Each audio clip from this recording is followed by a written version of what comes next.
I'm Alan Yacoubian. I serve as General Counsel for the Louisiana Restaurant Association, and I've had that position now for over 20 years. I have really enjoyed being a part of this great organization. So let me start off by thanking Mr. Stan Harris, who's the President and CEO of the LRA, for inviting us out here today to visit with y'all. And then I have to thank the Showcase Chair, Octavio Mentilla, who is part of the great success that y'all are experiencing today. And then finally, I'd be remiss if I didn't acknowledge the LRA senior staff with Steve Carews, Wendy Warren, and Pam St. Pierre. Y'all might know some of those people. They're all great, and I have to tell you that I really appreciate them giving us this chance. So I said that I'm the LRA's General Counsel. So in that capacity, I've had a chance to come out here and participate in this showcase. It was once called the Expo. And in doing that, I got a chance to do presentations. And they were always on the law. I thought that they were, meaningful, beneficial, but I have to tell you that after a while, they became a little bit too predictable. Everybody knew I was going to have a PowerPoint, I was going to talk about the law, and who wants to hear from a lawyer on a Sunday, right? I mean, it's kind of, you go to have service or whatever, but a lawyer on a Sunday, I'm not so sure that that's really, the best use of your time and the most enjoyable for y'all. So what I tried to do this time is change things up a little bit and try to bring in an expert. Lawyers aren't experts. All lawyers do is read the law and then regurgitate it for everybody else. So I don't think that's really what you want. But one thing that I've noticed walking around these last couple of days is everybody keeps telling me how hard it is to find good people to work for them. They don't just say to find people, they say good people, because people alone don't stay. Good people, that's how you get that adjective, because it basically speaks to your ultimate goal, and that's to keep employees. And that's today's presentation. We want to talk about how you can effectively hire and keep people to work for you. So what I decided to do, since I'm no expert, is bring in a true expert in Logan Loomis, who's also a good friend of mine.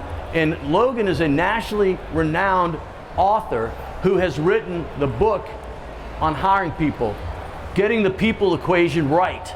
And so when we sit here and y'all think, what's the people equation? Well, we don't have to kind of wonder if we can figure it out, because I've got Logan here to explain it. Logan, let me first let you say a few words to the audience.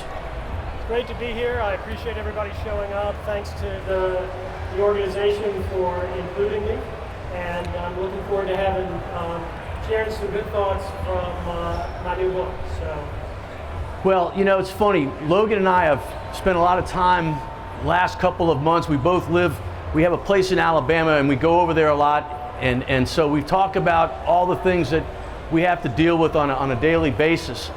And when I met Logan, about 2-3 months ago, he gave me a copy of his book.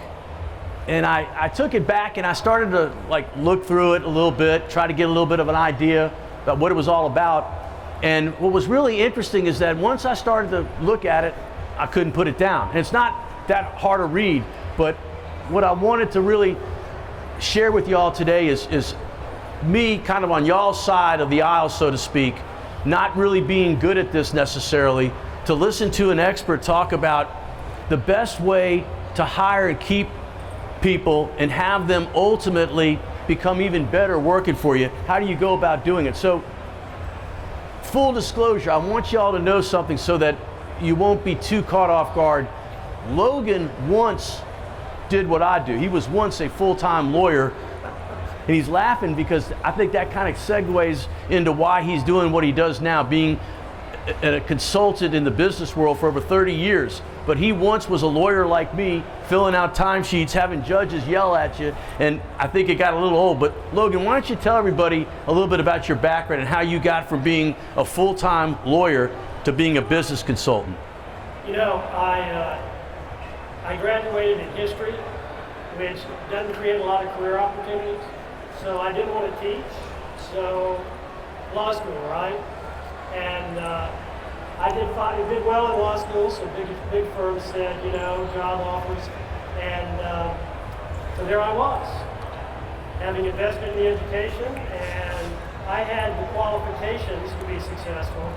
And I immediately found out I didn't like practicing law. Go figure. And, you know, I was doing something 10 hours a day that I didn't like, but by gosh, I was committed, and I did it for the better part of 10 years. And so one day I had becoming self-aware, I thought, oh, it's the firm. So I went in-house with one of our clients. I ended up having a specialty that I know is going to be riveting for everybody in natural gas regulation. And the industry was deregulating. So I went in-house with a firm client to be their regulatory lawyer. And one day, the CEO said, Logan, we have a top-line problem. I think you can solve it. I'd like you to head up sales and marketing. And I turned to him and said, JQ, you know I'm your lawyer. And he said, yes, you're a lawyer, you can stay our lawyer, but I have this top line problem. And I made the transition, and I discovered something. I loved it. And I woke up every morning, I was excited to go do it. We built it into an Inc. 100 company at that time, one of the 100 fastest growing privately held companies in the U.S., and I was having a ball. And then I got the opportunity to build the same company for the Montana Power Company over in Houston. And we started that company, and immediately the market changed, it commoditized. And I was doing a startup and a turnaround at the same time, and so we ended up having to trade the natural gas futures contract. And so I'm now building a company in the trading industry, which is not what I had set out to do. And I'm now back in the same situation I was in law. I got the company profitable, and then I realized I was a pretty young guy still, and I can't spend 25 years in this industry. And so once it was profitable and I felt like I had honored my commitment, I made a gracious exit and started a management consulting company to grow businesses and grow people.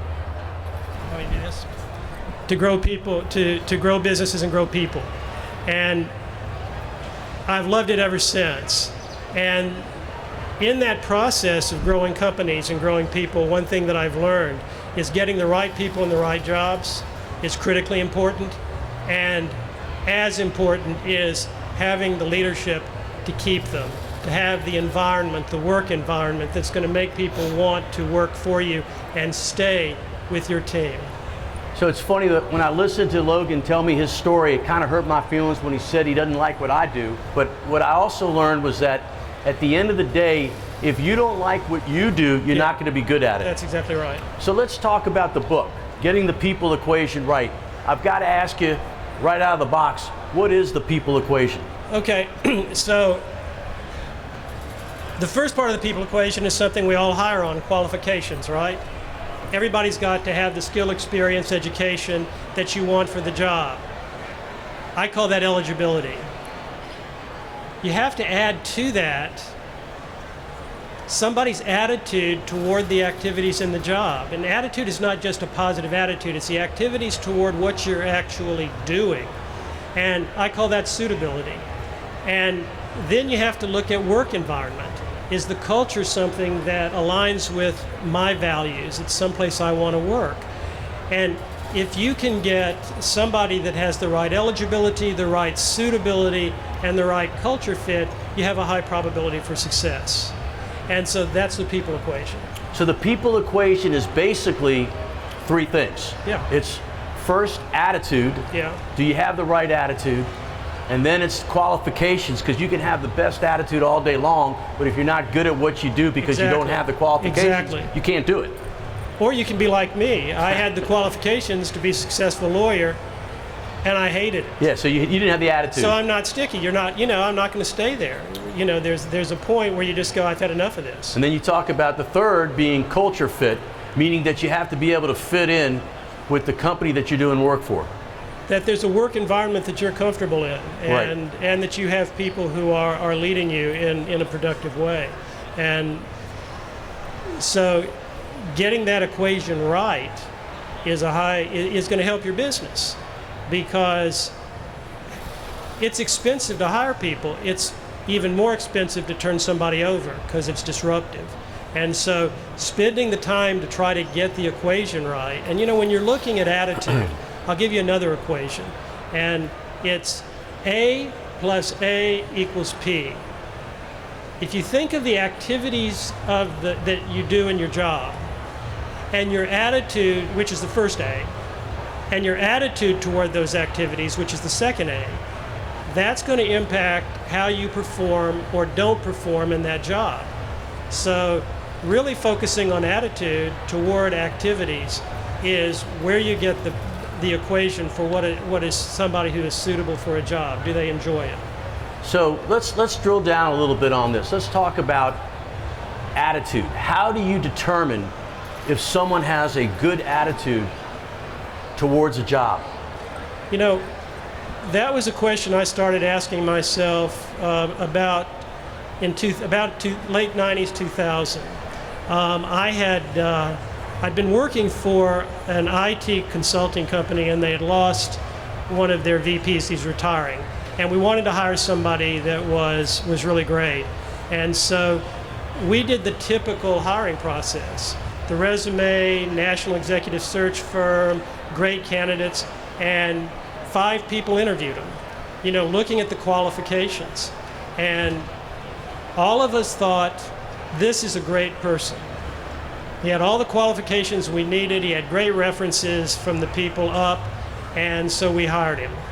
And 8 months later, I'm having dinner with the CEO in a Ruth's Chris steakhouse. And if you've ever been to a Ruth's Chris, you know, it's one of the restaurants that has that very low lighting, and it's very romantic. And I'm thinking, why are we having this conversation in a date place? And the meal was heavy, and Tom said, he's just not working out. He's authoritarian, he's critical of his people, he has great ideas, all the things we thought we were going to get, but he just is terrible with his people. We're losing morale, I'm going to lose some people, I'm going to have to let him go.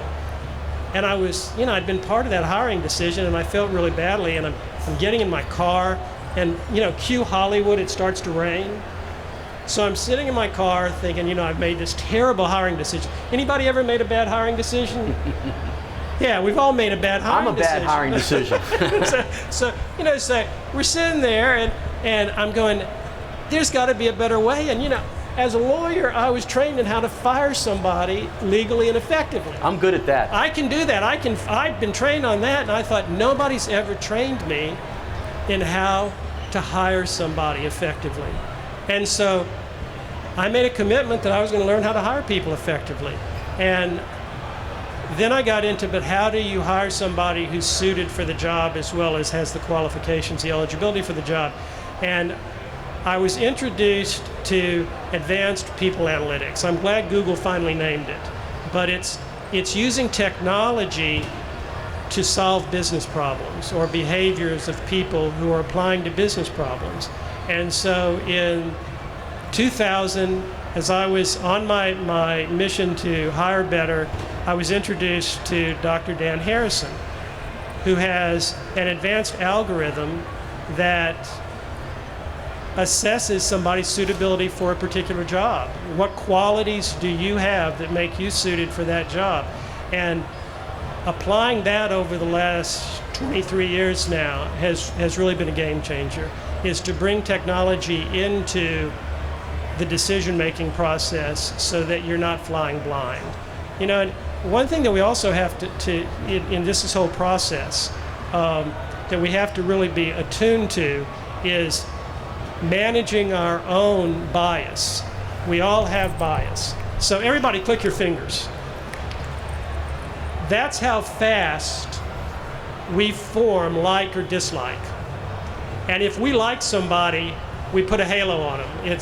Edward Thorndike identified that in 1920. And so we put a halo on them. And because we like them, we are going to impute all these great qualities to them that we have absolutely no basis in reality for knowing, and then we hire them and the infatuation falls off. The other thing happens, we don't like somebody, and so we impute all these negative qualities to them without any factual basis for doing it. So one of the things I think we all have to do if we're going to be effective in the hiring process is we have to manage our own cognitive bias. And bringing technology into it, bringing actual behavioral data into it, that's the right behavioral data, it's been a game changer for me. Well, speaking of cognitive bias, Yes. I have to comment that we did a little bit of preparation before today's presentation, and I'm holding the script that Logan suggested we use, because I said, why don't you give me 3 questions and I'll ask you? Well, he gave me like 15 pages, and in there he has Alan interjects. I'm thinking, he don't know me very well, because no one's ever had to give me a cue to interrupt, because I told my wife, and she knows Logan, I said, Logan wrote down that Alan interjects. She said, what? He thinks that he has to cue you up to interrupt? But I promised myself that I was going to behave today and not interrupt. So we have addressed the first 2 of the 3 factors that are part of the people equation. Yeah. That being attitude, secondly, eligibility, qualifications. Finally, let's talk about culture, because that's, to me, the more we drill down on this, and I think everybody in the audience, y'all are going to appreciate the fact that to really not hire, but to keep the right people in the right position, you've got to have the right company culture. So let's talk about culture. Okay, so if you get the people equation right, you can hire somebody who is qualified and suited for the job. They can do the job. This is the person you want. Then the important question is, do they want to do the job for you? And, you know, that was a question that 20 years ago really wasn't that compelling a question, because if they didn't want to do the job for you and they left, there was another person to do it. Who's having trouble finding people? Everybody. Everybody. Some Every people one of don't my want to admit clients. it, but everybody. Everybody. And so if you find the right person, you've now found a very valuable and hard to replace asset. So leadership and culture become critically important. And are you treating people in a way that's going to make them want to stay and work for you? So listen to what he just said. That, to me, when we talked about it a lot, I almost felt like I was lying on the couch talking to my doctor job counselor about why our company may not have the greatest success in keeping people. And one thing that really came to mind was, as I read this great book, Getting the People Equation Right, I started to get very uncomfortable. I got nervous, because I started to realize that if this book is about the rubber meeting the road, and the rubber is the prospective hire, and the road is your company, our company, like I'm sure many out there, we got a few potholes in our road. And the potholes are, you talk about attitude, we probably have a few people in our company that have a bad attitude. You talk about qualifications, we may have a few people in our company that don't have the best qualifications. And then finally, you talk about culture. So you get nervous when you read the book and understand what you're supposed to do to get the right person in the right position and keep them there. They may be the right person, this may be the right position, but you may have the wrong culture. That's right. So let's talk about culture, because this book, the second half of your book, addresses leadership and addresses, I think, the other side of the equation. How do you keep people? Yeah. And you have your commitments that leaders have to make. Yeah. I looked at, when I was looking at what to share as far as what you could do, what would be actionable leadership, if you will. What really are intrinsic motivators for people? And I found 5 that are very almost universal. The first is to commit to understanding. So as I look out at all of you, I can feel with absolute certainty that everybody in this room wants to be heard. It's, after food and shelter psychologists tell us, it's the most compelling human need. And there's a difference between being heard and being agreed with. But we all want to be heard. And so listening becomes the critical factor. You know, when I was building the company for the Montana Power Company, one day the chairman of the company, Paul Schmeckel, called down and said, It was like 1990, and he said, "We're all getting leadership training, Loomis, get some." And I got to say, that was a real pivotal point for me to get that training, because first of all, we got feedback from the people we led, and everybody got their feedback, and none of our people thought we listened to them. And then we were taught that there's a process to listening. You know, most of us listen we're being quiet, but we're actually preparing to talk, not actually sitting there trying to understand somebody. But it's the understanding that is so powerful. And so really learning as a leader to actively listening, which is something I've been teaching for the last 30 years because it's so important. And so making a commitment to pausing, understanding where somebody's coming from is going to be an engaging factor. But it doesn't end there, because I think you had 5. I did. And I thought the second one, the commitment to focusing on what is going well, which means complimenting people, right? Yeah. And there's no... Well, actually, focusing on going well, I'm going to make another assumption about everybody in this audience. I'm not going to embarrass you by asking you to raise your hands, but I'm going to assume most of you, or many of you at least, are hypercritical of yourself.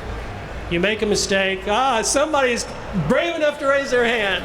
So, hypercritical of yourself. And, you know, I've been looking at 23 years of performance data, right?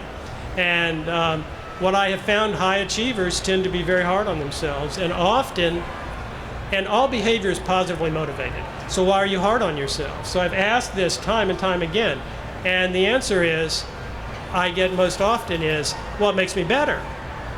And to some degree that is going to make you better, but also it can carry over into your leadership style and make you hypercritical.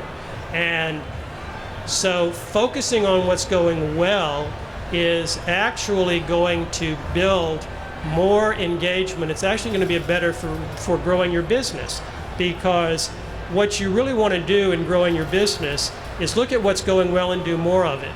You know, I talk about him in the book, but there's an Olympic shooter who was doing a seminar for Olympic shooters. And one guy said, so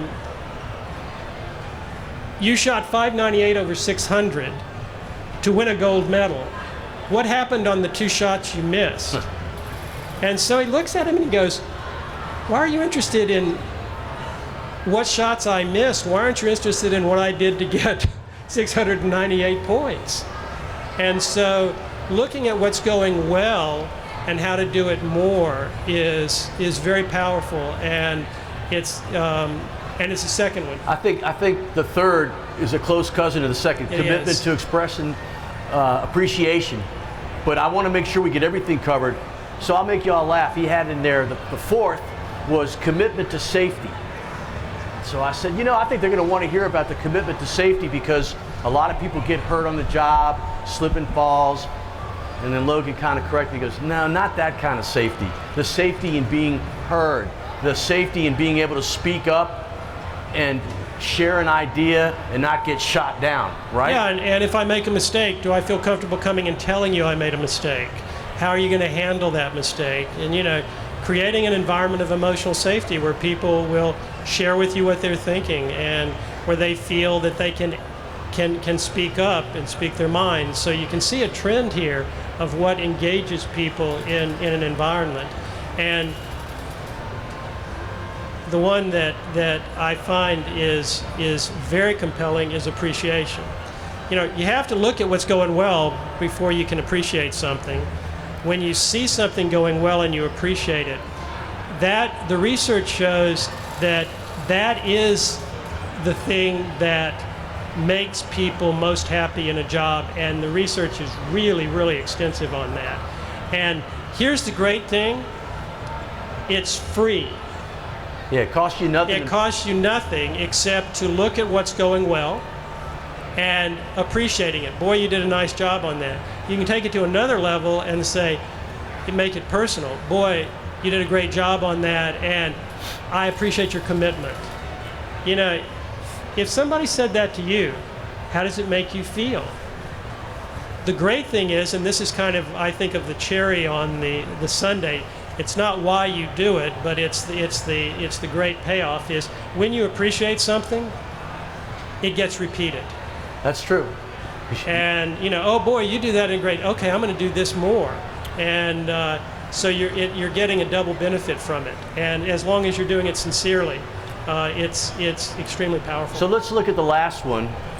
This isn't the end of the presentation, so don't get excited. Think you all get to get out of here. The last one of the 5, the 5th commitment, leadership commitment, and that is a commitment to growth and development. I've got to say that, and I said earlier that I'm general counsel for the Louisiana Restaurant Association. I like to drop that a lot. But we were in director nominating committee meetings yesterday, and one of the big questions that are asked of many of the prospective directors is whether or not their company supports their participation in a nonprofit board, and whether the company wants to encourage their giving back to the industry and their own personal development. And so when you all sit out here, and I know that everyone in this room is a member of the LRA, think about what do you do to facilitate and cultivate your employees' development. Why don't you speak to that 5th one? As said, I've got 23 years of behavioral data, and one of the things that we measure with the Harrison assessment is engagement. And what I find consistently, of course this is anecdotal, but I found it over the last 23 years, and the research just looking at people's behavior generally supports it, is people want development and advancement. And so if you are giving them the opportunity to grow and to develop,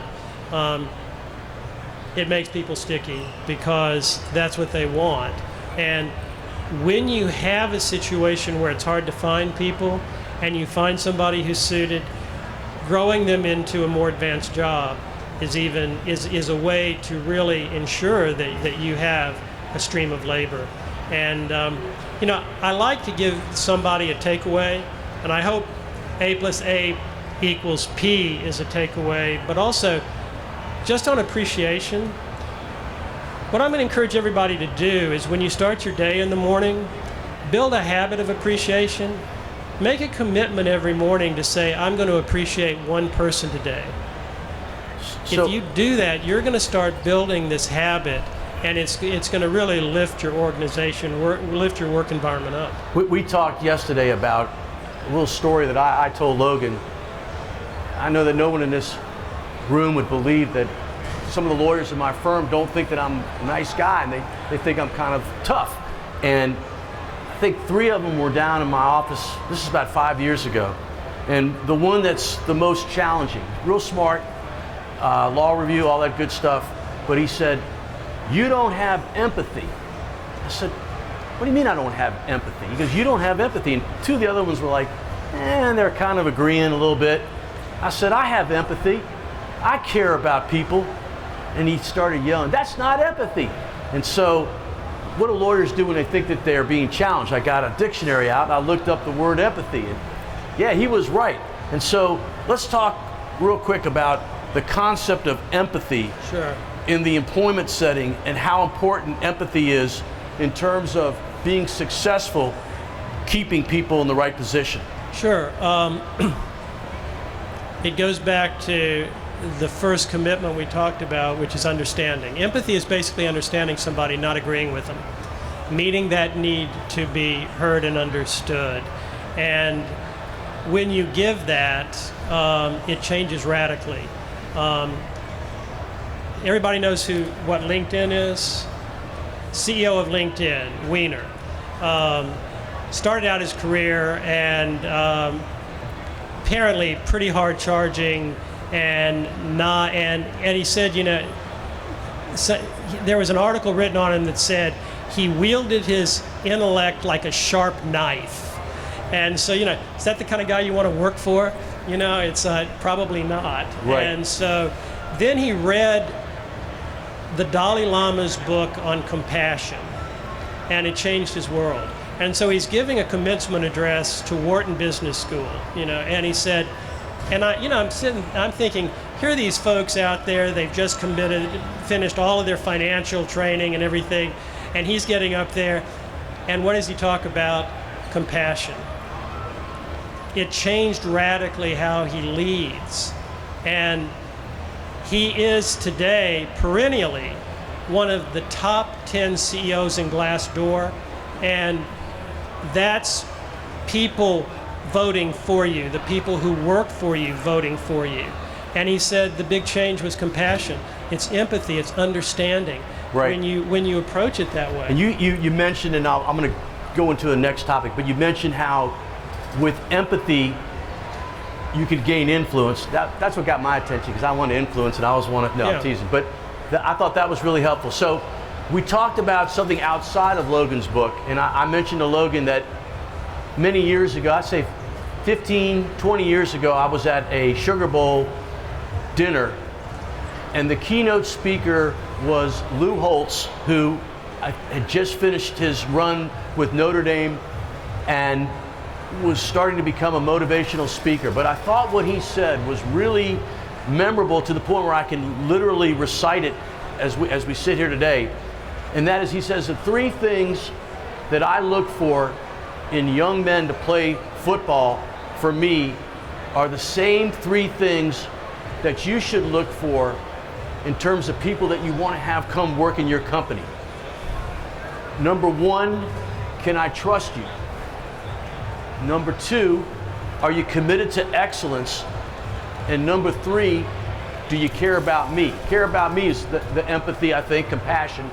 And then he goes on to say that it's a two-way street, meaning that it's not, do you care about me, the coach, you're going to lie for me, you're going to steal for me, you're going to cheat for me. It's, do I care about you and do you care about me? Are we both committed to excellence, and do we both care about each other? Yeah. So when we talk about cultures, how does that tie in terms of getting the people equation right and having the right culture? Well, the first thing Lou Holtz is talking about is trust. So how do you build trust? You do what you say, act, be consistent, and then it's, what do you do? Do you listen to the point of understanding? Do you focus on what's going well? Can I trust you that I can say what I need to say? Can I trust you to appreciate the job I'm doing? That's what builds trust. And so if you're doing those things, you are trustworthy. And so it takes a commitment to build that trust. And then if you have the people who the excellence, they're going to rise to the occasion. And then empathy, that's about eligibility and suitability. That's eligibility. And then empathy is just, the caring part is, I'll say, if you've built trust, the caring part kind of takes care of itself. Right. I told Logan that, I've got a couple of books. I've got his book, but I have another book in my office, and it's called Hire Slow, Fire Fast. So when I said it to Logan, I thought, Logan's a nice guy. Logan's not going to like that book. He's going to say, that's not right. So I asked him, I said, Logan, what do you think of a book that the title is Hire Slow, Fire Fast? And I was surprised by his answer. Well, yeah, I think we have to be deliberate in how we hire. That's what the people equation is right. Are we looking at qualifications? Are we trying to manage our bias? Are we trying to find out if somebody really likes the activities in a job and go through that process? And if we don't find the person, are we willing to broaden our labor pool and not just say, well, I've interviewed 4 people, let's just take the best of the litter, even though that's not the right person. And so I think it's deliberate. That can be slow. It doesn't have to be, but it's kind of like measure twice, cut once. And I see a lot of guys in the audience. I don't know if you're like me, but I like to cut. And go ahead. So my question on that is, are you interrupting us? I am interrupting you. That's Wendy Waring. Just if anybody wants to know who that is. My question is, you're saying hire slow, but in our He said hire deliberately. I said hire deliberately. Deliberately. Thanks for clarifying that. Okay. it's not hiring slow, it's being deliberate on how you hire. Okay, because we're experiencing a situation right now where we have candidates come in and we're trying to speed up the process. Absolutely. And by the time, 2 or 3 days goes by and we're ready to offer the job, they've accepted another job. So that's one point. And then you're talking about trust, and you're talking about, do they fit in your culture? Like, what questions do you ask to get to? Wendy, I asked him that very question yesterday. Talk about the 168 question survey that was done for qualifications that speak to whether or not you got the right candidate. If you're talking about the Harrison assessment. Yes. The Harrison assessment, which you'd think would be very expensive. Tell us how much it costs. It's $162. And so you've got 175 job traits that are specific to your job. One thing and in the book I have a litmus test of what makes good analytics for this particular job, for this particular topic. And one thing about that is you need to get people through quickly. So does it take more than 20 or 30 minutes to fill this questionnaire out? You've got to get the person in, and you've got to get the data immediately so that you have some scripts there to say, yeah, these are my best candidates. And we've even gotten it to the point to accelerate the process where we can combine eligibility and suitability. You can come in, you can fill out the eligibility piece, and you can fill out the suitability piece, and you get the best candidates right in front of you. Something else, and I don't know if you're experiencing this, but some of my clients are, is English the first language? And that can be an inhibitor for people filling out a questionnaire. And so if somebody's first language is Spanish, you want them to be able to fill out the questionnaire in Spanish. I just did a big project in Japan. Everybody was English speaking. 75% of the people chose to fill it out in Japanese. And so, Winnie, to your point, we need to automate this. We need to move quickly, and we need to get candidates through because they do have they do have opportunity. In the book, there's like 3 pages about, as an example, hiring a dishwasher. I said, Logan, I gotta be honest with you. I like your book, but nobody here is gonna want to hear about science about hiring a dishwasher. But then Logan made a really good point, and that is that some people thrive in an environment and with a position that really is, number one, manual labor, very regimented. Absolutely. Don't have to deal with people, okay? Whereas with me, I talk a lot, so it's different. And so I thought about what you said relative to how the suitability factor, because we know that no matter how likable somebody is, which is also in your book, you talk about the difference between likability and suitability, right? They're very different. So that you can like everybody that you hire, but they may not be good at the position. That's right. And that's about suitability. I got those references, and I've changed the names to protect the innocent, but the CEO of an emergency restoration company started out as a dishwasher in college. That was his favorite job. And he will periodically go out with the techs just because he wants to go out and clean stuff up. And he loves what he does, and he's been very successful. But, I was talking to him, and he goes, I loved washing dishes. I worked in a restaurant, I loved washing dishes. And you look at, anybody heard of Danny Myers? Everybody, Danny Myers in his book, Setting the Table, great book, talks about the 51% solution. He says, and now you have to audition for his white tablecloth restaurants. And that's the way he gets to 2 things. Do you have the skill and experience, the qualifications? And then he calls it, do you have the personal skills, which is what I'm calling suitability. He auditions people to find that out in the 51% solution. 49%, do I have the qualifications? 51%, do I have the suitability? And so, can we get there, to your point, Wendy, without having somebody audition? And yes, we can with technology. See, so we got a little thing now. I do this, and he kind of knows that I'm going to interrupt him. So he doesn't want me to interrupt him. So he's Go ahead and interrupt me. So we're going to be about out of time. So, but this is what I want to do. I want to ask you, as these people leave today, if they had one takeaway with respect to this presentation, what would you want it to be? Besides this waiter, sir, I'm sorry. Here we go. So, what would be? It would be two things. One is broaden your perspective to look at A plus A equals P when you're hiring somebody. And the second would be make a commitment tomorrow morning when you get up to appreciate one person in your organization for what they're doing well.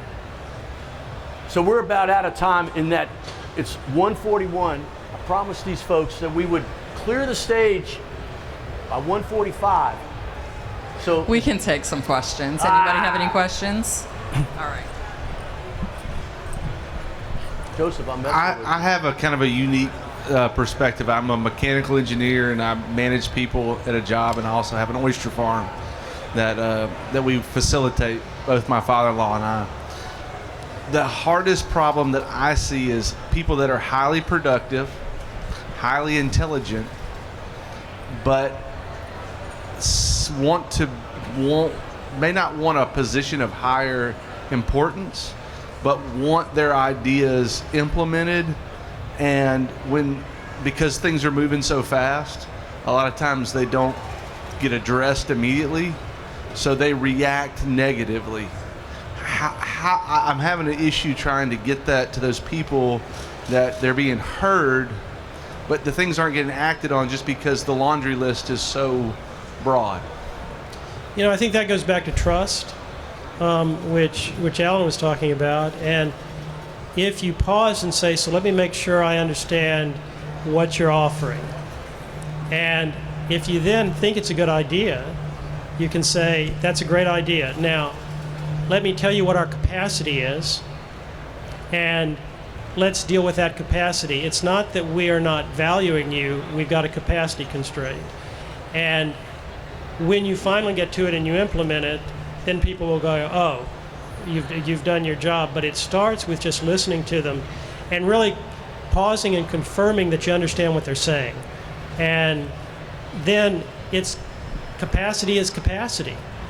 We can't get to it, but we value your idea, and it's on the laundry list. And if you make that commitment to them, that you've got a constraint. And it's one of the things actually that I have an international executive coaching practice, and one of the things that I have to work with people on a lot is people will say yes to too much, and you've got to have the power of a positive no. And that's kind of what you're talking about. I would love to do it now.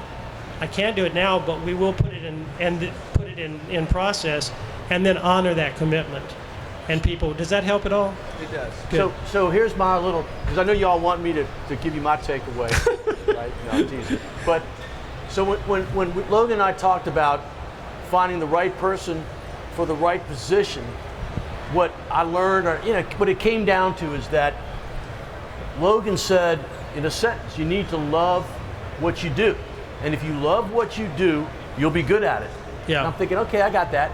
It's how we build strength. But then from y'all's side of the aisle, as employers hiring people, you have to find the right position for the right person so that they love what they do, because if they don't like it, they're not going to stay. Isn't that true? And research shows that if you like 3/4 of the activities in a job, you're 3 times more likely to succeed. We're not necessarily going to like everything. What we want to make sure is you like the non-negotiable activities. Well, you didn't like being a lawyer. I did not. I do, and it's 1:45. So Do we have another question? Okay. So, as far as like restaurants grow, front of house, we deal with a lot of younger kids and stuff like that. So we talk a lot about, y'all said kind of hiring slow and stuff, but something that we hear a lot is hire fast, fire fast. So, right. So how long would you say, especially when it's dealing with the younger kids, servers, college kids, and stuff like that? What would be a good time frame to kind of see, are they, accepting the culture, kind of learning before we make that hire or fire decision to keep them on? I think usually we kind of look at 3 to 6 months. What's too long or what's too short, and kind of seeing. I think that gets back to there's not a specific time. You're looking at performance. Right. And remember, performance is contagious. If you find somebody and they're not suited for the job, and you can tell that they're not suited for the job, keeping them longer is just frustrating your other employees. And so you have to make that decision. And there's not a specific time, but don't keep somebody in a culture where they're bringing the performance level down. Yeah, That's yeah. time. Thank you, Wendy. Because that's exactly what, since COVID especially, you're bringing people on to replace people who have moved on. But if they're not getting with the program and embracing what you're doing at the job that you're at, we're all in customer service in some way or another, then the longer they stay, they're basically bringing everybody else down. They are. And that's dangerous. It is, because it creates a permissive culture, and Yes. the high achievers aren't going to stay. Right. Well, we really been appreciate great to be everybody's here. time today. Thank you, guys. And I hope that you get to enjoy the rest of the show. I was worried that you all would want us to stay and ask Emerald to stay out in his car and not come out here. But I don't think that'll be the case. So, thanks everybody. It's Thank great for you y'all to be very here. much, guys.